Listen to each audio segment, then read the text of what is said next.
السلام علیکم۔ نبیلہ ابراجہ کا ناول زرد زمانوں کا سویرا۔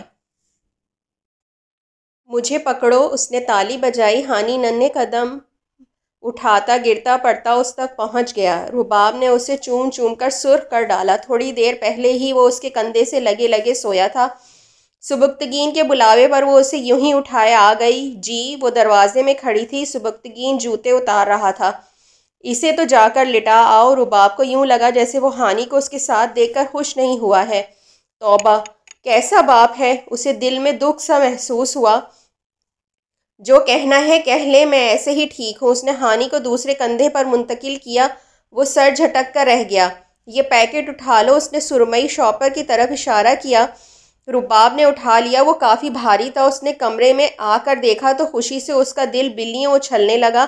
وہ BA کی کتابوں کا سیٹ تھا۔ اس نے بے اختیار کتابوں کو سینے سے لگا لیا۔ وہ سبکتگین کو کھانا دینے آئی تو اس نے بیٹھنے کا کہا۔ ہانی اور سلجوق دونوں سو چکے تھے۔ وہ شدت سے منتظر تھی کہ وہ کیا کہتا ہے۔ کھانا کھا کر وہ ہاتھ دھونے چلا گیا۔ وہ برتن رکھ آئی۔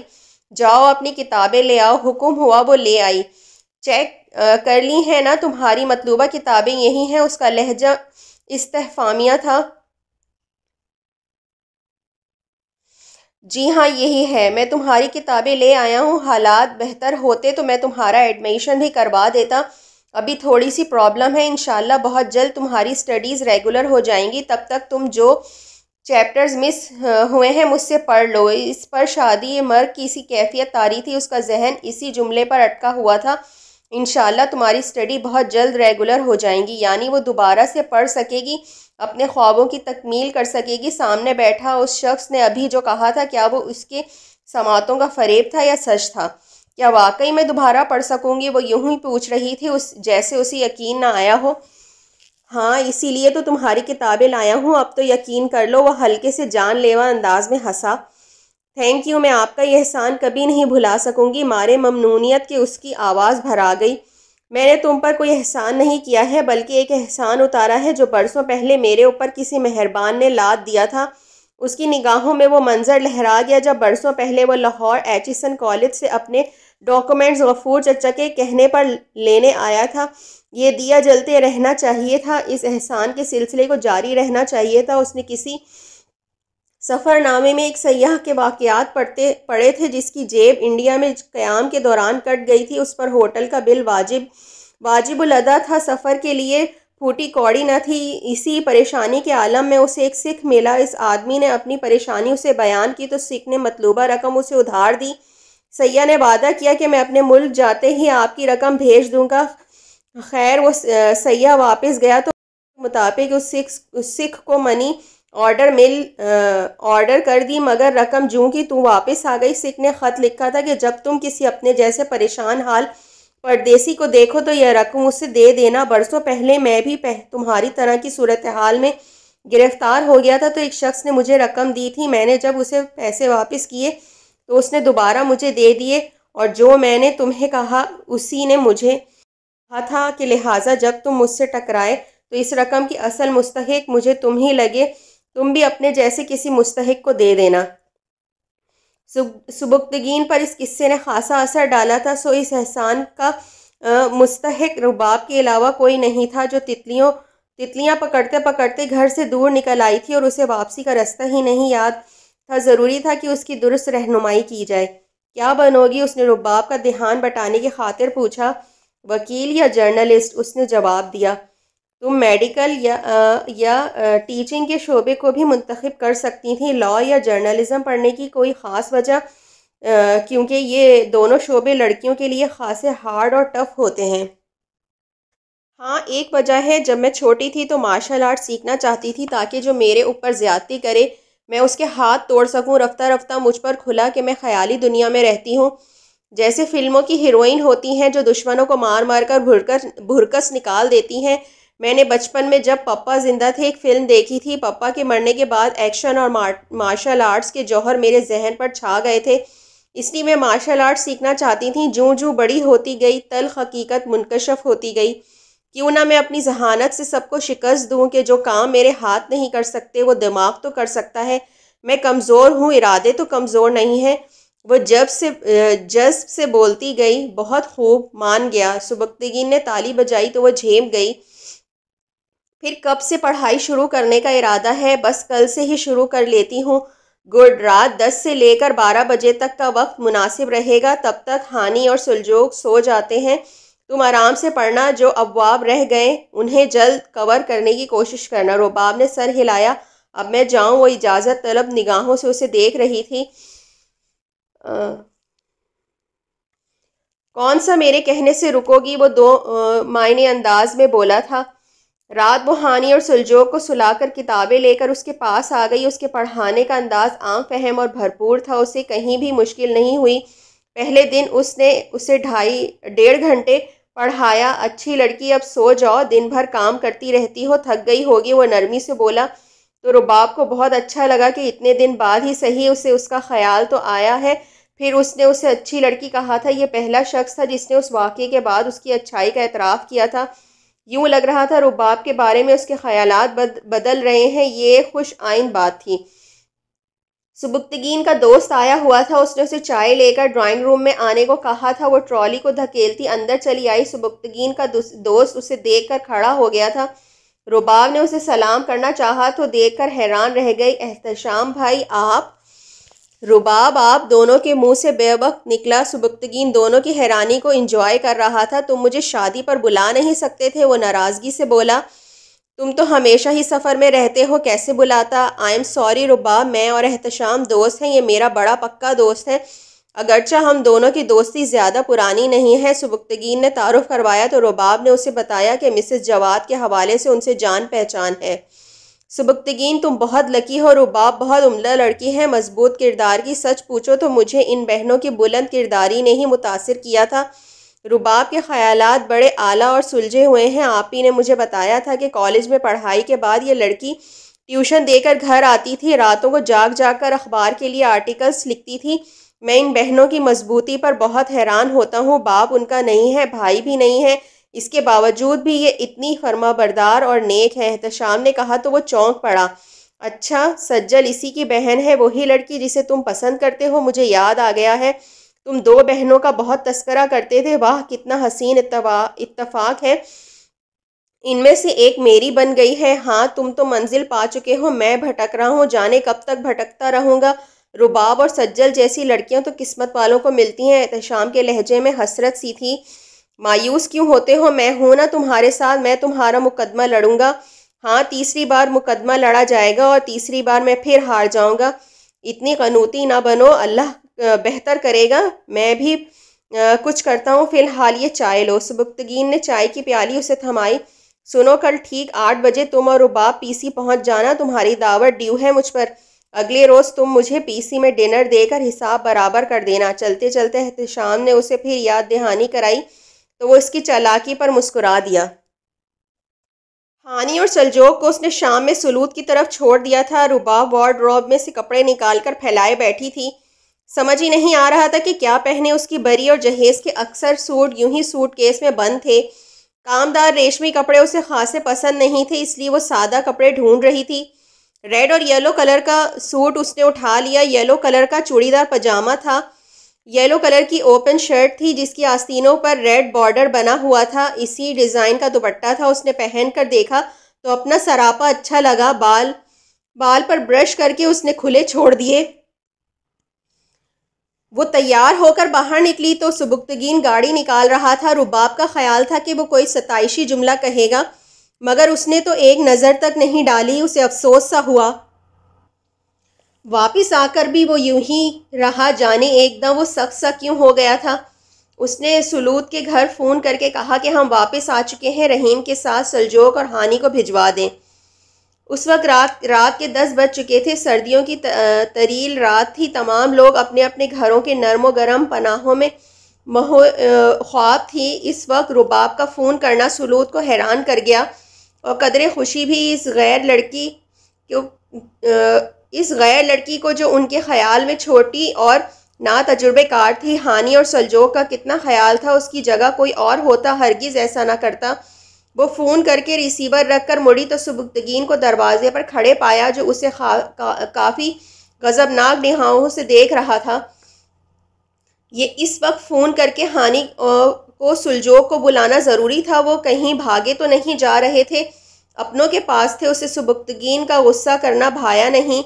مجھے اکیلے سونے کی عادت نہیں ہے نا، اس لیے اس نے لولی لنگڑی سی دلیل دی۔ دوسروں کو اکیلا کر دینے کی عادت ہے، وہ تلخی سے بولا اور پلٹ گیا۔ یہ ہانی اور سلجوگ تو اس کے رقیب بنتے جا رہے تھے، جب بھی دیکھو اس کے پاس گھسے رہتے۔ ہانی تو اس کی جان چھوڑتا نہیں تھا، سلجوگ سارا دن اس کے پیچھے پیچھے گھومتا رہتا، اور اس بے خبر کو بھی تو ان دونوں کی سوا دنیا جہاں کی گویا خبر ہی نہیں تھی۔ لگتا تھا اس کی جان ان دونوں میں ہے، وہ ذرا بھی اوجھل ہوتے وہ بے قرار ہو جاتی۔ گزشتہ کچھ روز سے اسے شے محبت و لگاوٹ ایک آنکھ نہیں بھا رہی تھی، نہ جانے کیوں جی چاہتا تھا وہ ان سے لاپرواہ ہو جائے۔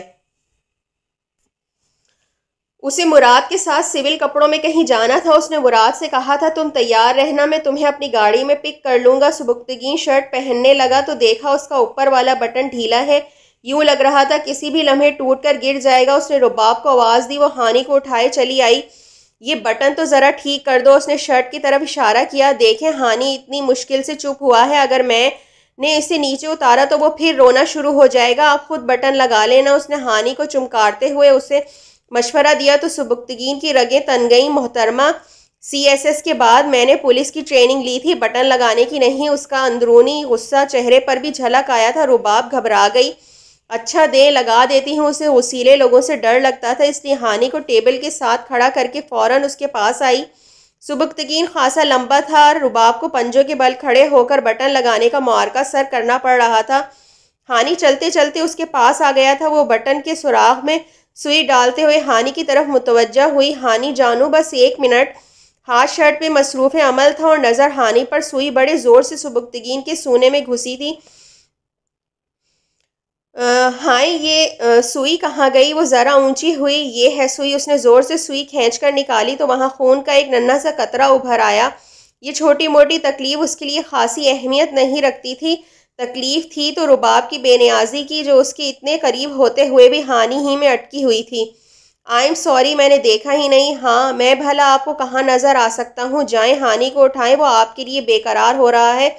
وہ سخت رکھائی سے بولتا وارڈ روب سے دوسرا سوٹ نکالنے لگا۔ رباب کو آپ مخاطب کرنا اس کی ناراضگی کی نشاندہی کر رہا تھا، مگر رباب کو کہاں پرواہ تھی، وہ تو جان چھوٹنے پر شکر ادا کرتی ہانی کو لے کر چلی گئی تھی۔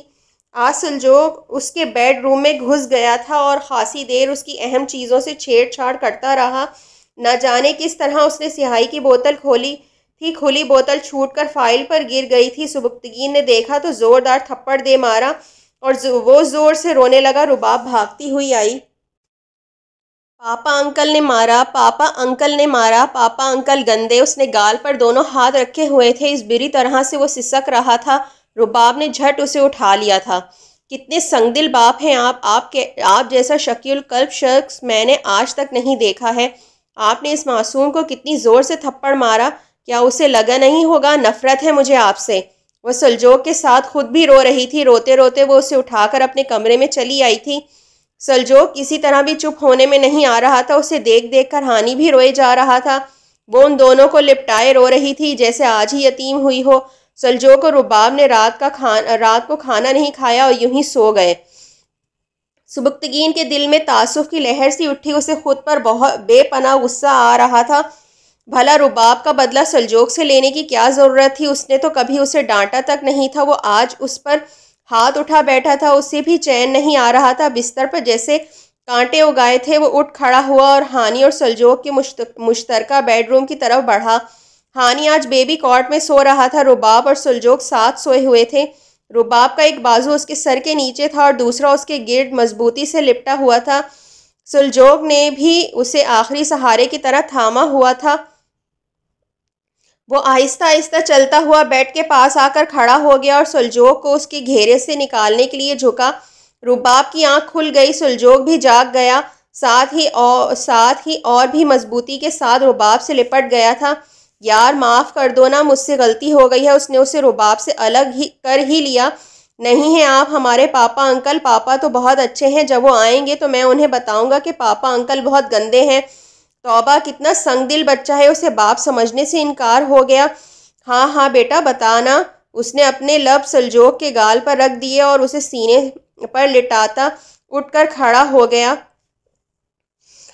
آج ہم دونوں سوئیں گے، صبح میں تمہیں ڈھیر ساری چاکلیٹس دلاؤں گا۔ وہ اسے لالچ سے اپنی طرف مائل کر رہا تھا۔ رباب کو دل میں بہت غصہ آیا، وہ اسے اٹھا کر چلتا بنا تھا۔ دوسرے روز ڈیوٹی سے واپس آ کر تمام وقت ہانی اور سلجوق کے ساتھ کھیلتا رہا۔ اب ان دونوں کا واضح طور پر جھکاؤ اس کی طرف تھا۔ رات وہ کھیلتے کھیلتے اس کے پاس ہی سو گئے تھے۔ رباب کو بری طرح رونا آیا۔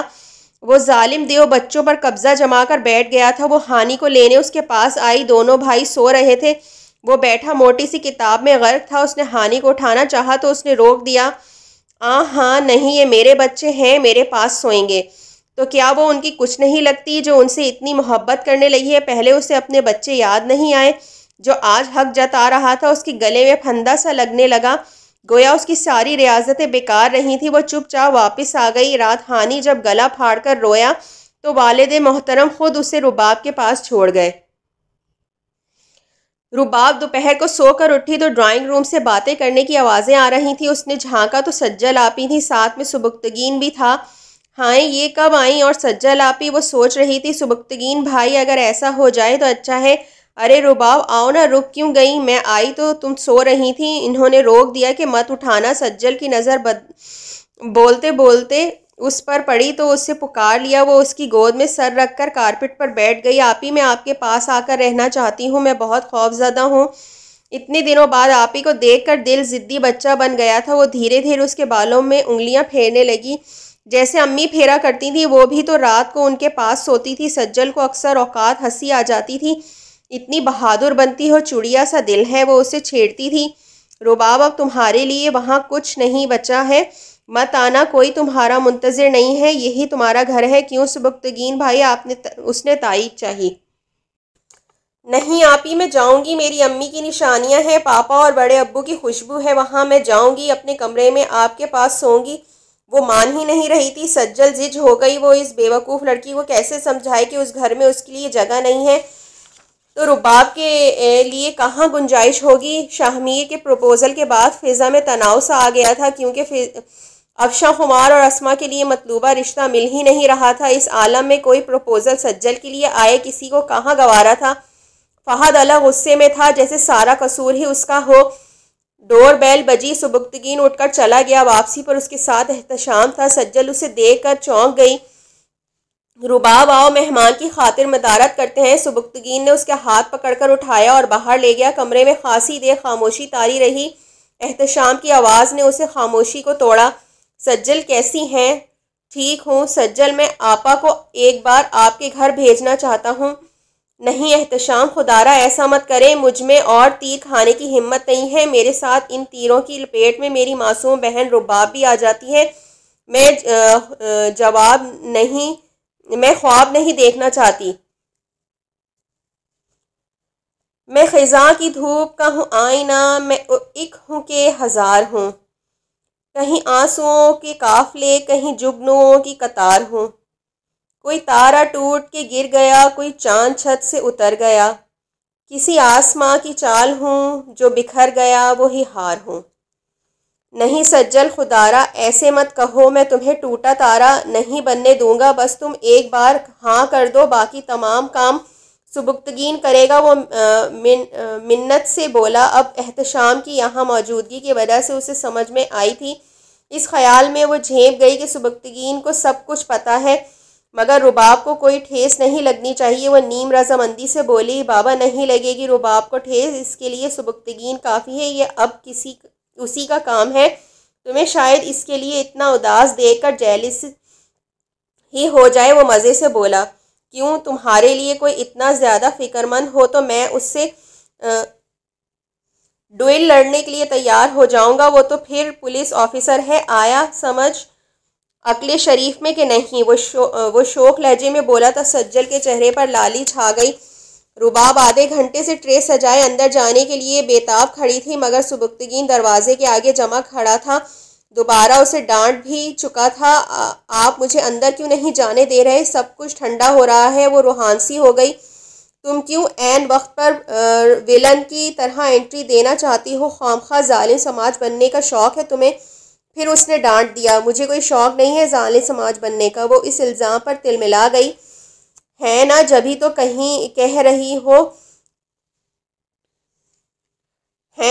تو کہہ رہا ہوں اور میرے معاملے میں تم ہی ظالم سماج ہو۔ وہ مزے سے بولا، اچھا مجھے جانے دے، کافی دیر ہو گئی ہے، انہوں نے بات کر لی ہوگی۔ سبکتگین نے اس کو احتشام کی وجہ عامہ سے آگاہ کر دیا تھا۔ اس کے لیے یہ خوشی کی بات تھی کہ سجل آپی کی ان سے شادی ہو جائے۔ مجبور ہیں تو ہم، مختار تو تم ہو۔ رباب ٹرے لے کر نکلی تو پیچھے سے وہ گنگنایا۔ اس نے سنی انسنی کر دی۔ کمرے کا ماحول بدلا لگ رہا تھا۔ احتشام بھائی کے ہونٹوں پر مسکراہٹ تھی اور سجل آپی جھیپی لگ رہی تھی۔ سبکتگین کے روکنے کی وجہ اسے سمجھ میں آ گئی تھی۔ پھر اس صدی کی سب سے حیرت انگیز بات یہ ہوئی کہ سجل کے لیے سب گھر والوں نے احتشام کا پروپوزل اوکے کر دیا۔ خوشی سے رباب کی حالت غیر ہو گئی تھی۔ امی کے مرنے کے بعد یہ سب سے پہلی اور بڑی خوشی اسے ملی تھی، وگرنہ اپنی شادی تو اسے جرم ہی لگتی تھی۔ جب لوگ کہتے کہ بڑی کے بجائے پہلے چھوٹی کی کیوں ہوئی تو اسے بہت دکھ ہوتا۔ اس نے اپنی خواہش اور خوشی سے تو اپنی شادی نہیں کی تھی۔ سبکتگین دیر سے گھر آنے لگا تھا۔ وہ اور احتشام دونوں ساتھ نکلتے تھے۔ پھر سبکتگین نے سجل کی شادی کے لیے ڈھیر شاپنگ کی، اس کے لیے گفٹس خریدے۔ رباب کو سجل کے لیے اس کی یہ توجہ، یہ محبت اور اپنائیت بہت اچھی لگی تھی۔ سجل کی مائیوں کی رات جب سب چلے گئے تو وہ رو پڑی۔ سبکتگین اور رباب وہیں تھے۔ سجل کیوں رو رہی ہو؟ وہ اس کے پاس بیٹھ گیا تھا۔ آپ نے میرے لیے بھائیوں سے بڑھ کر کیا ہے، اگر میرا سگا بھائی ہوتا تو وہ بھی نہ کرتا۔ آپ انسان نہیں فرشتہ ہیں۔ وہ بھیگے لہجے میں بول رہی تھی۔ میں انسان ہوں، فرشتہ نہ بناؤ، کیونکہ فرشتے میری طرح نہیں ہوتے اور میں تمہارا بھائی ہی تو ہوں۔ تمہاری مشکلات کے دن گنے جا چکے ہیں، تم کوئی لاوارث اور بے سہارا نہیں ہو۔ میں ہوں تمہارا محافظ، تمہارا بھائی۔ اس نے سجل کے سر پر اپنا مضبوط ہاتھ رکھا تو وہ اس کے کندھے سے سر ٹکا کر خوب روئی۔ وہ دھیرے دھیرے اس کا سر تھپکتا رہا۔ سجل کے رونے میں کمی آ گئی۔ سجل اور احتشام کی شادی پورے دھوم دھڑکے کے ساتھ ہوئی۔ عاقب بھی آیا ہوا تھا۔ رباب نے دیکھا اس کا چہرہ بجھا سا ہے۔ یہی حال فہد کا تھا۔ اس کے چہرے پر سب کچھ کھو دینے کا غم نمایاں تھا، آنکھیں دھواں تھیں۔ رباب نے ایک بات نوٹ کی کہ جیسے شادی کی یہ رسمیں مجبوری کی حالت میں سر انجام دی جا رہی ہوں۔ آمنہ اور عفت چچی کے ہونٹوں پر مجروح سی مسکراہٹ تھی۔ افشاں اور خمار اسے پوری شادی میں نظر نہیں آئیں۔ اسے عریشہ اور مومی کی باتیں یاد آ رہی تھیں۔ کہتی تھیں، دیکھیں گے جب تمہاری سجل آپی کے لیے کوئی شہزادہ آئے گا، اور سچ مچ وہ شہزادہ آ گیا تھا۔ قیدی شہزادی کو رہا کروا کر آسودہ فضاؤں میں لے گیا تھا جہاں گھٹن اور حبس نہیں تھا۔ اللہ نے صبروں کے لیے بشارت دی ہے۔ سجل کو صبر کے انعام میں احتشام جیسی خوشخبری ملی تھی۔ شادی کے تیسرے دن وہ احتشام کے ساتھ ورلڈ ٹور پہ نکل گئی۔ رباب کو یہ سب خواب لگ رہا تھا، جیسے آنکھ کھلے گی تو وہی منظر ہوگا، مگر تائی آمنہ، رفعت چچی کے اترے ہوئے چہرے اسے باور کرا رہے تھے کہ یہ خواب نہیں، حقیقت ہے۔ سلوت اور نگی دونوں آئی ہوئی تھی۔ رباب کھانے کے بعد انہیں کمرے میں لے آئی۔ ویسے رباب، حیرت کی بات ہے تم نے آج تک سبکتگین کی پہلی بیوی کے بارے میں نہیں پوچھا۔ نگی بولی، کبھی خیال ہی نہیں آیا۔ مروت سے مسکرائی، حالانکہ یہ جھوٹ تھا۔ وہ اس کی پہلی بیوی کے بارے میں سوچتی تھی کہ وہ کیسی تھی، اسے کہاں ملی تھی اور کیا بات ہوئی تھی۔ اس نے اپنی بیوی کو قتل کیا تھا۔ اس قتل والی بات کو سوچ کر وہ اکثر خوفزدہ ہو جاتی تھی۔ اس کی ہمت ہی نہیں پڑتی تھی کہ وہ اس سے پوچھے۔ میری ممی کی پھپھو کی بیٹی تھی نازاں، اس کے ساتھ بھائی جان کی شادی ہوئی تھی۔ سلوت نے دھماکہ کیا، اور پتہ ہے سبکتگین نے اسے بہکایا تھا، وہ اس کے ساتھ گھر سے بھاگ گئی تھی۔ مانسہرہ میں دونوں کی شادی ہوئی تھی، پھر اس سنگدل نے نازاں باجی کو قتل کر دیا اور بچوں کو لے کر یہاں آ گیا۔ سلوت کی آنکھوں میں آنسو تھے۔ رباب کے دل میں زلزلہ برپا ہو گیا۔ کیا واقعی یہ شخص اتنا سنگ دل ہے؟ اگر ایسی ہی بات ہے تو وہ کتنا بڑا اداکار ہے، کتنے روپ ہیں اس کے۔ سلوت نے نازا کے رنگ و روپ کا نقشہ کھینچا تھا۔ اس کی بتائی گئی تفصیل کے مطابق وہ بہت خوبصورت تھی۔ پھر اس شخص نے اس معصوم سی لڑکی کو کیوں قتل کر دیا جس سے اس نے خود لو میرج کی تھی؟ رباب، یہ تمہاری ہمت ہے کہ تم اس کی بیوی بننے پر تیار ہو گئی۔ ہم نے شادی سے پہلے تمہاری تائیوں کو سبکتگین بھائی کی زندگی کی ایک ایک گوشے کے بارے میں بتا دیا تھا۔ اس کے باوجود وہ تمہارے ساتھ ان کی جھٹ پٹ شادی کرنے کے لیے تیار تھی۔ ان کا کہنا تھا کہ تم عیب دار ہو۔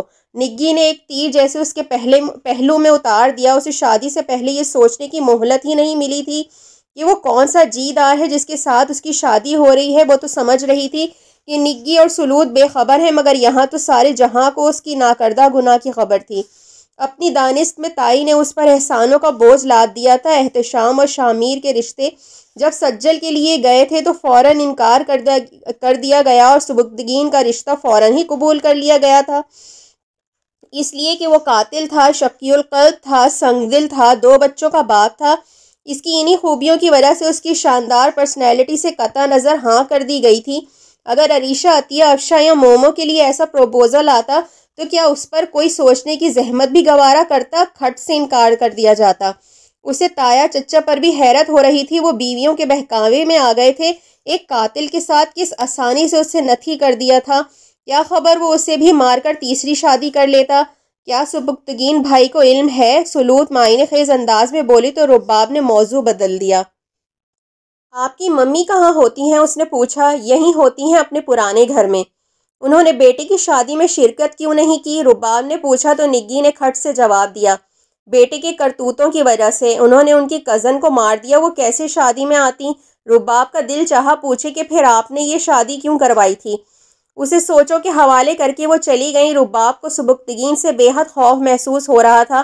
وہ آیا تو وہ کمرے سے نہ نکلی۔ رات اس نے زبردستی اسے پڑھنے کے لیے اٹھایا۔ اس کا ذہن کتابوں کے بجائے نازاں اور سبکتگین میں پھنسا ہوا تھا، اور بلو پرنٹ اور بلو لائنوں والی شرٹ پہنے کسی بھی گرم کپڑے سے بے نیاز اسے پڑھا رہا تھا۔ وہ اسے دیکھ رہی تھی، مضبوط قد و قامت، کثرتی جسم، مقناطیسی نگاہیں، عمدہ ڈریسنگ، مضبوط عہدہ۔ کیا یہ شخص قاتل ہو سکتا ہے؟ اس نے اسے غور سے دیکھتے ہوئے سوچا، پھر وہ نازا کے خیالوں میں مگن ہو گئی۔ نازا جیسی حسین اور نازک لڑکی، یہ شخص اس پر مکمل اختیار دسترس رکھتا ہوگا۔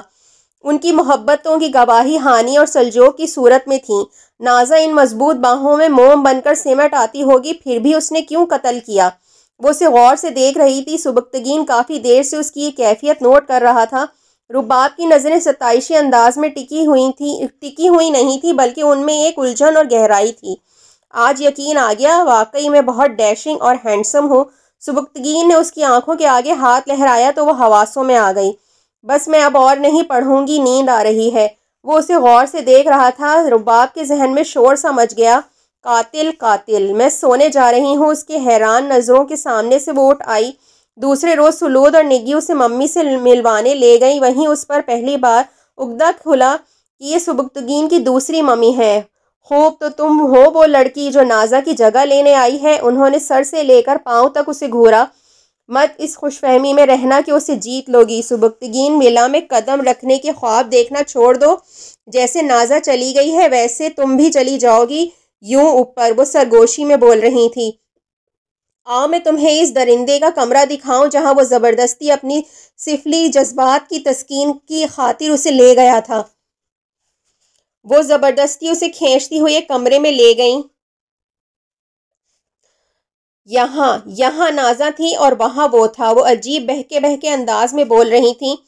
پھپھو اور حسن میرا سب کچھ لوٹ کر لے گئے، مگر دیکھنا میں ایک ایک پیسہ لوں گی۔ انصر کے مرنے کے بعد انہوں نے میرے اوپر بہت ظلم کیا ہے۔ دیکھو حسن مجھے روز انجیکشن لگاتا تھا، کہتا تھا میں پاگل ہوں۔ تم بتاؤ میں کوئی پاگل ہوں؟ وہ اسے جھنجھوڑنے لگی۔ رباب مارے خوف کے تھرا گئی۔ سلوت نے اسے چھڑایا، وہ پھر اس کے قریب آ گئیں۔ تم بہت پیاری ہو، بہت نازک ہو، وہ تمہیں گلا گھونٹ کر مارے گا، انہوں نے اشارے سے اسے بتایا۔ رباب کا جی چاہا یہاں سے بھاگ نکلے۔ عجیب وحشت ناک سناٹا تھا اس گھر میں۔ رباب نے غور کیا تو معلوم ہوا کہ گھر تو بہت شاندار ہے، مگر فرنیچر برائے نام ہے، اور جو ہے وہ بھی سیکنڈ ہینڈ ہے۔ دیکھا سبکتگین، اس حرکت نے ان کا کیا حال کر دیا ہے۔ ڈاکٹرز کہتے ہیں کہ یہ نفسیاتی مریضہ ہیں۔ سلود نفرت سے بول رہی تھی۔ جب رباب واپس آئی تو دیکھا کہ سبکتگین کی گاڑی پورچ میں کھڑی ہے۔ اسے بہت خوف محسوس ہوا۔ ہانی سے تو اسے کوئی خطرہ نہیں تھا، مگر سلجوق بھانڈا پھوڑ سکتا تھا۔ وہ ابھی سوچ رہی تھی کہ اگر اس نے پوچھا کہاں گئی تھی تو کیا جواب دینا ہے۔ وہ اوپر سے اترتا نظر آیا، سلوت اور نگی کی طرف گئی تھی۔ اس نے پوچھا تو رباب نے اسباب میں سر ہلایا۔ منو بوجھ اس کے سر سے اتر گیا تھا۔ وہ صبح سے ہانی اور سلجوق کو لے کر کہیں گیا ہوا تھا۔ جب وہ رات 8 بجے کے قریب گھر میں داخل ہوا تو اکیلا تھا۔ رباب کا خیال تھا وہ نگی یا سلوت کی طرف ہوں گے۔ اس نے فون کر کے پوچھا تو انہوں نے کہا یہاں تو وہ صبح سے نہیں آئے ہیں، وہ واش روم میں تھا۔ رباب بے چینی سے کمرے میں چکر کاٹ رہی تھی۔